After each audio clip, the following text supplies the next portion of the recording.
നമസ്കാരം, എല്ലാവർക്കും സിമിസ് ക്യൂസിനിലേക്ക് സ്വാഗതം. ഇന്ന് നമ്മൾ ചെയ്യാൻ പോകുന്നത് മോദകമാണ്.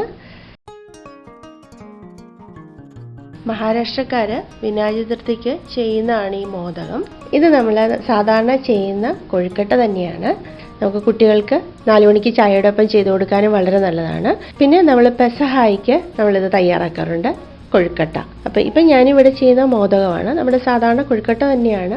ഈ ഒരു ഷേപ്പിൽ നമ്മൾ ചെയ്യുമ്പോഴത്തേക്കും അതിന് പേര് മാറുന്നു എന്ന് മാത്രമേ ഉള്ളൂ. സാധാരണ കൊഴുക്കട്ടയെക്കാളും നല്ല ടേസ്റ്റാണ് ഇത് കഴിക്കാനായിട്ട്, കുറേ കൂടെ സോഫ്റ്റൊക്കെയാണ്. അപ്പോൾ നമ്മുടെ മോദകത്തിന് വേണ്ട ഇൻഗ്രീഡിയൻസ്: 1/4 കപ്പ് ശർക്കര പൊടിച്ചത്.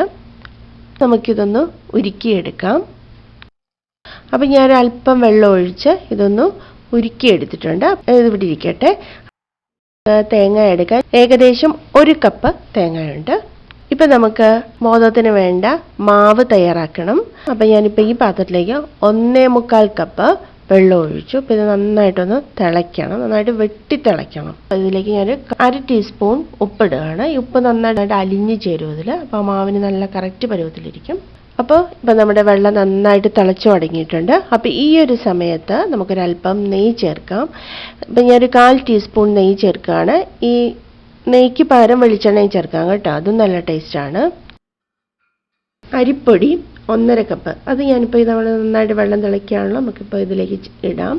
ഇട്ട് നന്നായിട്ട് കുഴച്ച് വയ്ക്കണം.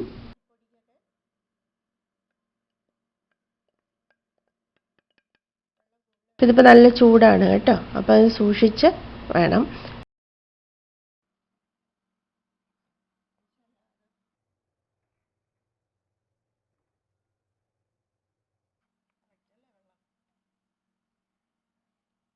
കൈകൊണ്ട് ഉടനെ കുഴയ്ക്കാൻ പാടില്ല, കുറച്ച് കഴിഞ്ഞിട്ട് നമുക്ക് കുഴയ്ക്കാം. അപ്പോൾ ഇത് നമുക്കിതൊന്ന് മൂടി വയ്ക്കാം. ഇപ്പോൾ ഈ പാനിലേക്ക് നമ്മൾ എടുത്ത തേങ്ങ, ഏകദേശം 1 കപ്പ് തേങ്ങയുണ്ട്, അത് ഞാൻ ഇതിലേക്ക് ഇടുകയാണ്. ഇത് നമുക്കൊന്ന് ചൂടാക്കി എടുക്കണം. ഇപ്പോൾ ഇതൊന്ന് തേങ്ങയുടെ വെള്ളം ഒന്ന് വലിയിച്ചെടുക്കണം. ഒന്ന് ചൂടായി വരണം, അത്രയേ ഉള്ളൂ. അപ്പോൾ ഒരു 2 മിനിറ്റ്. അപ്പോൾ 2 മിനിറ്റ് നമ്മൾ ഇതൊന്ന് നന്നായിട്ടൊന്ന് ഇളക്കിയെടുത്തിട്ടുണ്ട്. നമുക്കിപ്പോൾ പാനിയാക്കി വെച്ച ശർക്കര പാനി ഇതിലേക്ക് ചേർക്കാം. നമുക്ക് ഈ ശർക്കര പാനി ഇതിലേക്ക് അരിച്ച് വേണം കേട്ടോ ഒഴിക്കാൻ, അല്ല മണ്ണൊക്കെ കാണും. അപ്പോൾ ഒന്ന് അരിച്ചൊഴിച്ചാൽ മതി. അപ്പോൾ അത് നമുക്കിതൊന്ന് അരിച്ച് ഇതിലേക്ക് ഒഴിക്കാം. ഇപ്പോൾ നമുക്ക് നന്നായിട്ട് ഈ ശർക്കര പാനി തേങ്ങയിൽ നന്നായിട്ട് പിടിക്കണം. അപ്പോൾ അതുപോലെ നമ്മളൊന്ന് വരട്ടിയെടുക്കണം നന്നായിട്ട്. എന്നാൽ ആ തേങ്ങയുടെ സോഫ്റ്റ്നെസ് ഒന്നും പോകാനും പാടില്ല, അതുപോലെ നമുക്ക് വരട്ടിയെടുക്കണം. നമ്മുടെ ശർക്കരപ്പാനി തേങ്ങയിലേക്ക് നന്നായിട്ട് പിടിച്ചു തുടങ്ങിയിട്ടുണ്ട്. അപ്പോൾ ഈ ഒരു സമയത്ത് നമുക്കൊരു 1/4 ടീസ്പൂൺ നെയ്യ് ചേർക്കാം. അപ്പോൾ വളരെ നല്ലതാണ്, നല്ല ടേസ്റ്റുമാണ്.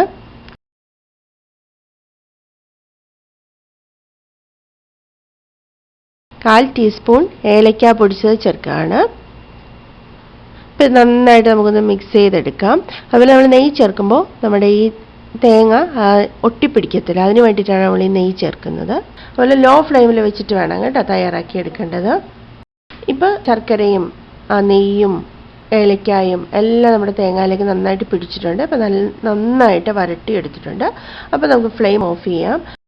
അപ്പോൾ നമ്മൾ തേങ്ങ നന്നായിട്ട് നമ്മൾ വിളയിച്ചെടുത്തിട്ടുണ്ട്. അപ്പോൾ ഇതവിടെ ഇരിക്കട്ടെ. അപ്പോൾ നമുക്ക് മാവൊന്ന് നന്നായിട്ട് കുഴച്ചെടുക്കാം. ഇപ്പോൾ ആ മാവ് ഒന്ന് ചൂടൊക്കെ ആറിയിട്ടുണ്ട്. അപ്പോൾ നമുക്കതൊന്ന് നന്നായിട്ടൊന്ന് കുഴച്ചെടുക്കണം.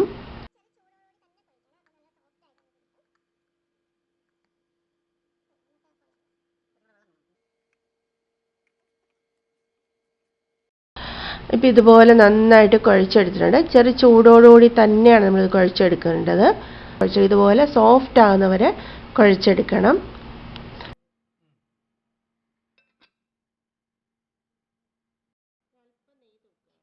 ഞാൻ ഈ ഒരു പ്ലേറ്റ് എടുത്തിരിക്കുകയാണ്. നമുക്ക് ഈ പാത്രത്തിലാണ് ഞാൻ വെക്കുന്നത്. അപ്പോൾ നമുക്കിതൊന്നൊരല്പം നെയ്യ് പുരട്ടി വയ്ക്കാം. നമ്മൾ വിളയിച്ചെടുത്ത തേങ്ങ ഈ പാത്രത്തിൽ വെച്ചിരിക്കുകയാണ്. ഇപ്പോൾ ഇതുപോലെ നന്നായിട്ട് കുഴച്ചെടുത്തിട്ടുണ്ട്. അപ്പോൾ ഇനി നമുക്ക് മോദകം തയ്യാറാക്കാം. നമുക്കൊരല്പം മാവ് എടുത്ത് നന്നായിട്ട് ഇപ്പം ഞാൻ ഉരുട്ടിയെടുത്ത് നല്ല സോഫ്റ്റായിട്ട് വന്നിട്ടുണ്ട്. മാവ് നന്നായിട്ട് ഉരുട്ടിയെടുത്തിട്ടുണ്ട്. അതുപോലെ കൈവെള്ളയിൽ വെച്ച് നന്നായിട്ട് ഉരുട്ടിയെടുക്കുക 2 കൈ കൊണ്ടും. എന്നിട്ട് ഇനി നമുക്കിത് നന്നായിട്ട് വിരൽ ഉപയോഗിച്ച് തന്നെ നന്നായിട്ട് നമുക്ക് പരത്തിയെടുക്കാം.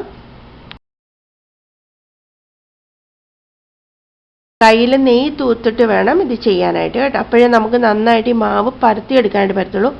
ഏറ്റവും തിന്നായിട്ട് പരത്തിയെടുക്കണം. നമുക്ക് എത്ര തിന്നായിട്ട് പരത്തിയെടുക്കുക അത്രയും നന്നായിട്ട് പരത്തിയെടുക്കുക. നെയ്യ് ചേർത്ത് 2 കയ്യിൽ അല്പം നെയ്യ് ചേർത്തിട്ട് നന്നായിട്ട് മാവ് കൈകൊണ്ട് തന്നെ നമുക്ക് നന്നായിട്ട് പരത്തിയെടുക്കാൻ പറ്റും.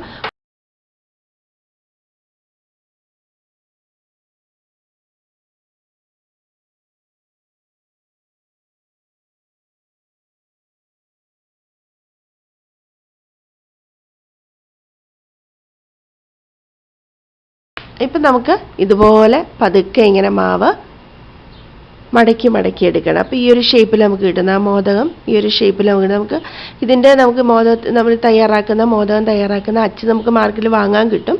പക്ഷേ നമുക്ക് കൈവച്ച് വളരെ ഈസി ആയിട്ട് തയ്യാറാക്കിയെടുക്കാം. ഒട്ടും പാടില്ല. ഇത് കണ്ടോ, അങ്ങനെ പതുക്കെ ഇങ്ങനെ ഒന്ന് മടക്കി കൊടുത്താൽ മതി. ഒട്ടും ആയാസമില്ലാതെ തന്നെ നമുക്കിത് ചെയ്യാനായിട്ട് സാധിക്കും. കണ്ടോ, നമ്മൾ തയ്യാറാക്കിയെടുത്ത തേങ്ങയില്ല, നമ്മൾ വിളയിച്ചെടുത്ത തേങ്ങ. അപ്പോൾ നമുക്ക് അല്പം ഇതിലേക്ക് വെക്കാം. അപ്പോൾ ഇതിൽ കുറച്ച് നമ്മൾ സ്പൂണിലെടുത്ത് ഇതിലേക്ക് വെക്കുക. ഇപ്പോൾ ഞാൻ നന്നായിട്ട് നമ്മൾ തയ്യാറാക്കിയെടുത്ത വിളയിച്ച തേങ്ങ ഞാൻ ഇതിലേക്ക് വെച്ചിട്ടുണ്ട്.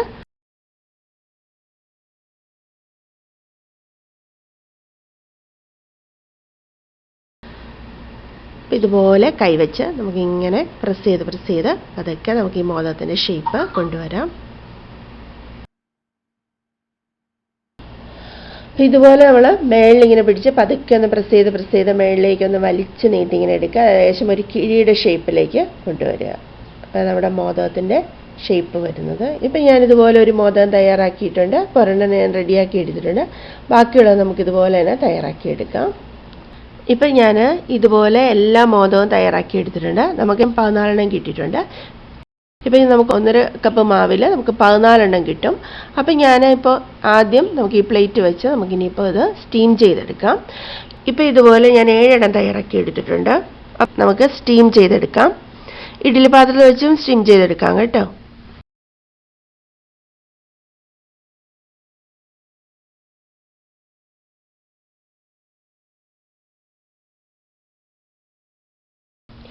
ഇപ്പോൾ ഇത് നന്നായിട്ട് സ്റ്റീം ചെയ്തെടുത്തിട്ടുണ്ട്. ഒരു 10 മിനിറ്റ് വെച്ചാൽ മതി. നമ്മൾ ഓൾറെഡി മാവൊക്കെ വേവിച്ചെടുത്തതാണ്. 10 മിനിറ്റ് ഒന്ന് സ്റ്റീം ചെയ്താൽ മതി. അപ്പോൾ നമ്മുടെ മോദകം റെഡി ആയിട്ടുണ്ട്. നല്ല രുചികരമായ മോദകമാണ് ഇത്. തീർച്ചയായിട്ടും ഇതെല്ലാവരും ചെയ്ത് നോക്കണം. വളരെ ഈസി ആയിട്ട് നമുക്ക് തയ്യാറാക്കി എടുക്കാൻ പറ്റുന്നതാണ്. നൈസായിട്ടാണ് നമ്മൾ ചെയ്യുന്നത്. അതുകൊണ്ട് ടേസ്റ്റും നല്ലതാണ്. നമ്മൾ സാധാരണ കൊഴുക്കട്ട ചെയ്യുന്നതിനേക്കാളും കുറേ കൂടെ ടേസ്റ്റ് വരും. അപ്പോൾ തീർച്ചയായിട്ടും ഇതെല്ലാവരും ചെയ്ത് നോക്കണം. അപ്പോൾ നല്ല റെസിപ്പിയായിട്ട് നമുക്ക് വീണ്ടും കാണാം. അതുവരെ ബൈ.